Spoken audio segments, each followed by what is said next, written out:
As usual, Virgil woke up to Princey singing at the top of his lungs. This morning's opening number was How Far I'll Go from Moana. Virgil sighed. Today was going to be a long day. He'd expected as much. After yesterday, Thomas had gone out with Joan to a party. There had been a really cute guy. It had been fun, and he was charming, a fellow actor even. Things were going so well. Until somehow they had started talking about social media. YouTube and Vine among them. The guy did not like the creator community. And he was very vocal about it. Something about attention-seeking, talentless idiots giving theater a bad name. Luckily, they made a clean getaway. Roman had played it off last night until he knocked at Virgil's back door. Virgil hadn't needed an explanation. He'd gathered his first aid kit and came into the meadow to tend to Roman's injuries. Roman hadn't wanted to talk last night, so Virgil hadn't pushed him. Hadn't even made him promise to go to Patton if he wasn't feeling better in the morning. Roman usually didn't mind letting Patton look after him, but something told Virgil that he'd come to him for a reason. He looked at himself in the mirror. Let's get this over with. He made his way downstairs for breakfast. He was the first to arrive. Aside from Patton, that is. Anxiety! You're up! Clearly seeing Virgil was not what Patton expected first thing in the morning. Didn't have any other choice with Princey belting Moana in the next room, he grumbled. Patton visibly relaxed at that. Roman singing. Good. That's good. Virgil was pretty sure he was the only one who ever heard Roman sing in his room. He didn't know if it was his heightened senses or something else, but no one ever seemed to complain about it. He'd never confronted Princey with it. First because he was sure Roman would sing even louder the next morning out of spite, and now because he kind of liked hearing a friendly voice first thing in the morning. Virgil huffed and mumbled something about a bad night as he made himself a cup of chamomile. He needed to calm himself down. He did not like being here this early. Patton was too chipper in general, and there was no one to distract him now. How did you sleep, Anxiety? There it was. A question, which normally came so easily when directed at anyone else, was loaded with tension.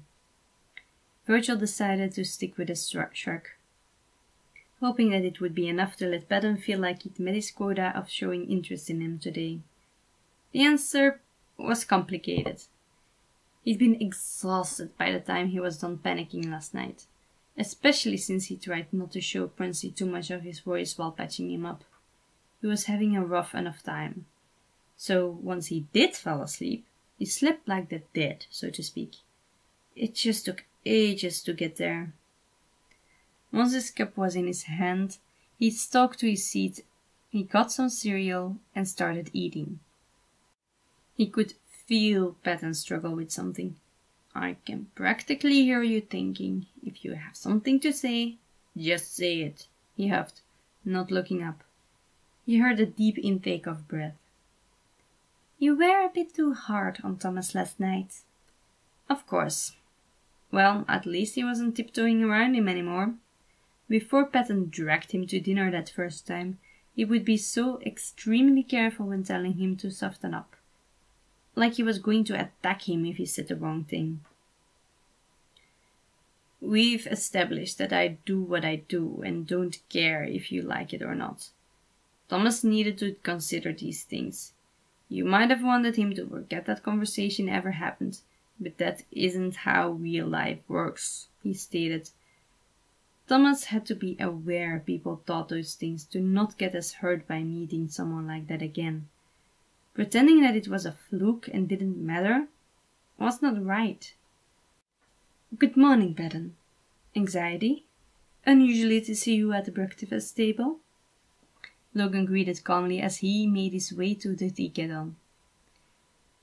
Virgil jumped at the chance to change the topic. Am I seriously the only one who heard Princey perform for his teddy bears this morning, or what? Virgil groaned. Logan cocked his head curiously. Interesting. Do you often hear things we do in private? What? Where did that come from? I'm not eavesdropping. I literally woke up from the noise. He seethed. He knew they didn't like him, but they have to assume everything he said or did had malicious intent. Logan simply finished making his tea and toast before sitting down. Apologies. That was perhaps not properly phrased. I just meant to ask if this was the first time, or if your hearing simply automatically bypasses the barriers between the rooms all the time. Oh. Virgil relaxed, a little embarrassed he made such a big deal over it. Great job, Anxiety. Just another reason they would never truly accept you as his friend. Not that he was hoping for that. He was fine. He shrugged. Princey sings every morning. Sometimes I hear typing from your room. Understatement. It sounded like the keys were about to be shattered under Logan's speed and force whenever he heard it. And suddenly he changed his mind. This was all probably really private. He was Anxiety. He figured he picked up Princey singing in the morning no matter what mood he was in, because part of him was listening for any noises, whether in the real world or in Thomas's mind. But the rest, that might be them under stress, and he shouldn't expose any of them like that without permission. But asking Pat's permission now would prove he cared, and it would artifact that Pat was hiding stuff. Just stuff. He shrugged dismissively, getting back to his cereal. Logan did not get a hint. I see. Would you...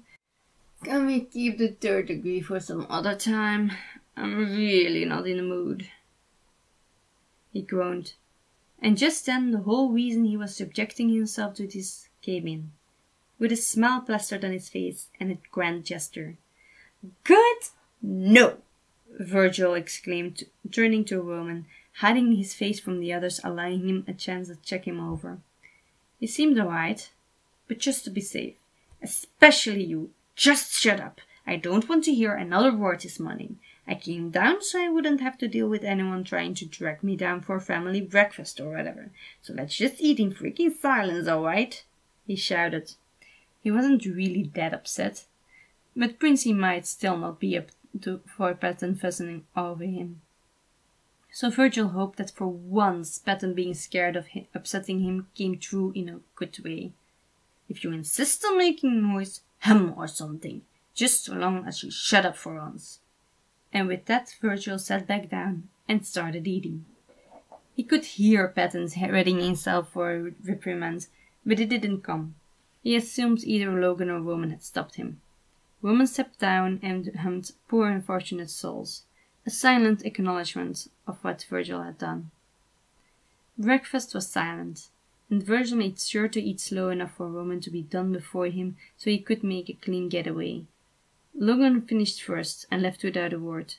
Roman was next and went straight to the field. Virgil was a little happy to feel his key vibrate in an almost melodious rhythm. Roman's way of inviting him to hang out, if and when he felt like it. He finished his tea and got up, planning to go straight to the meadow and check Prince over. But Patton had other plans. Anxiety, we need to talk. Quite possibly one of the worst things you can say to little Anxiety, but okay. I feel like I made it clear that we were done. I don't tell you how to do your thing, so you should do me the same favor, he huffed, before starting to walk away. Why didn't you answer Logan's question earlier? The moral sigh blurted out. Virgil paused. He hadn't expected that. He didn't let that ruin his devil-may-care act, though. Didn't feel like it, he shrugged. If that was all, I have to go and contemplate the futility of our existence, he drawled with a salute. He hadn't even fully turned around yet before Patton spoke again, rushed as if trying to get it out before he could think about it. Did you hear? Virgil froze. He knew what probably wanted to make secrets above all else. but he might have worried Virgil overheard with his heightened senses. He'd almost checked on him last night, but then realized Patton wouldn't want assurance from him of all sides. What could he even say? Logan was out too, and Roman was in no shape to take on another side's troubles. Depends.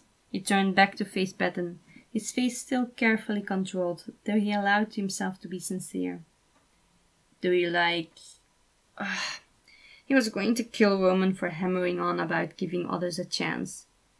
Want to talk about it or something? Patton looked surprised.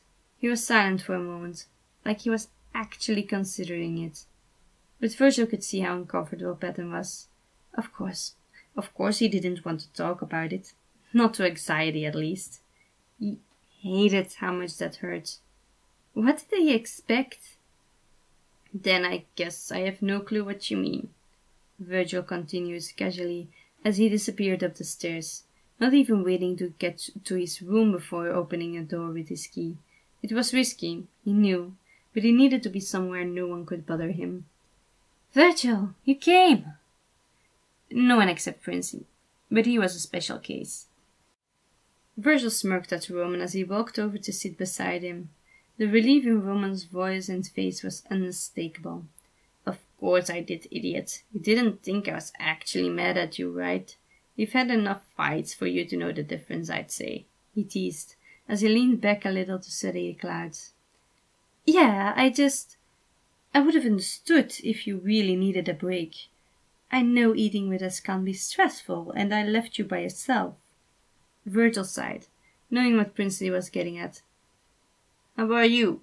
He asked instead, glancing at the royal by his side, trying to spot any sign of his injuries bothering him.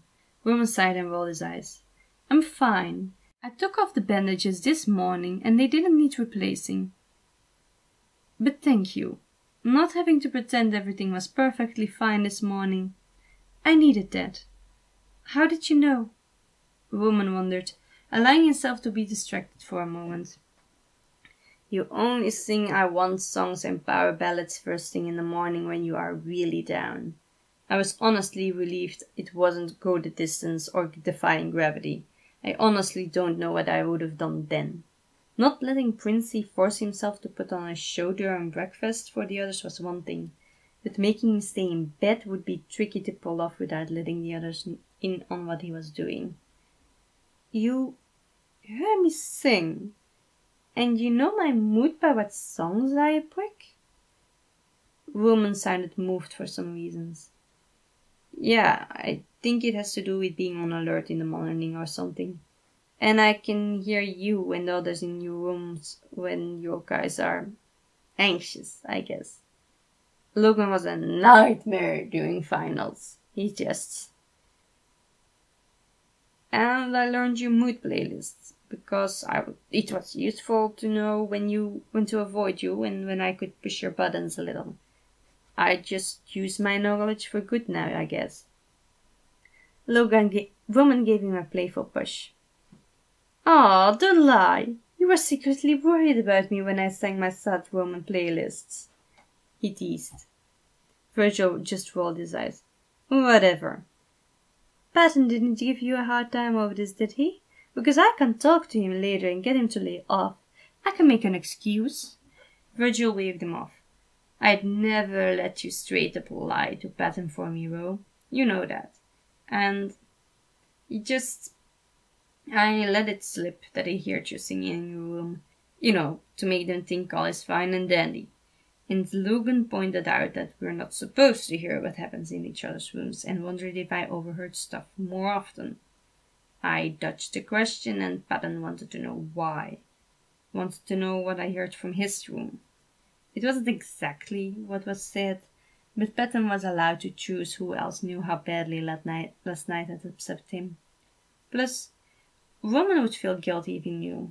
Virgil curled in on himself and stared ahead as he remembered how the conversation had ended. I tried to offer to listen if there was something he needed to vent about or something. He averted his gaze. He didn't want to even catch a glimpse of Roman's pity. Didn't go well. Not that I expected him to open up to me of all sides. But I don't know. It hurts nonetheless, the woman said emphatically. Virgil chanced a glance and was relieved his friend seemed understanding instead of sorry. He relaxed a little. Yeah, he admitted. Expected the woman to come to Patton's defense, to explain why the moral side acted that way, and how good his intentions were. But instead, I'm proud of you for trying, though. I know that wasn't easy for you. Virgil chuckled. Thanks, he allowed. They sat in comfortable silence for a while. Wanna do each other's nails while we brainstorm something fun for Thomas to do to give him a boost? Virgil suggested casually after a while. Woman shut up and went to his room to get his stuff. Virgil couldn't help but laugh. That was a yes. Today was awful. Everything just insisted on going wrong. You let yourself fall on your bed and pick up your phone hoping to find some kind of escape. You see a new video from Thomas Sanders. Oh, those are usually funny. Maybe it'll be a prank or a story time. You tap the video and see Thomas pointing at the camera. Hey, you! The camera goes up and down and shows the prince smiling at you. You gorgeous human being, he declared grandly. Up and down it goes, and the teacher character is looking at you with arms crossed and his head cocked and a proud smile on his face. You are so smart, he states with certainty. This time the camera returns to the dead characters. His arms close to his chest, hands balled into fists near his face, huge goofy grin on his face. You are unique! And then Sleep, looking like he's taping in the middle of a party. Take a nap, girl! You deserve it! And lastly, the nemesis. He too has his arms folded in front of him, but he looks at you with a strange sort of stern yet gentle look. You deserve love and respect, no matter what others say, he tells you seriously. And damn it, why did it mean so much? May it be just because you kind of needed to hear that right now. Maybe you will have a quick nap. But not before liking and sharing. Even sending it to a few friends to make them smile.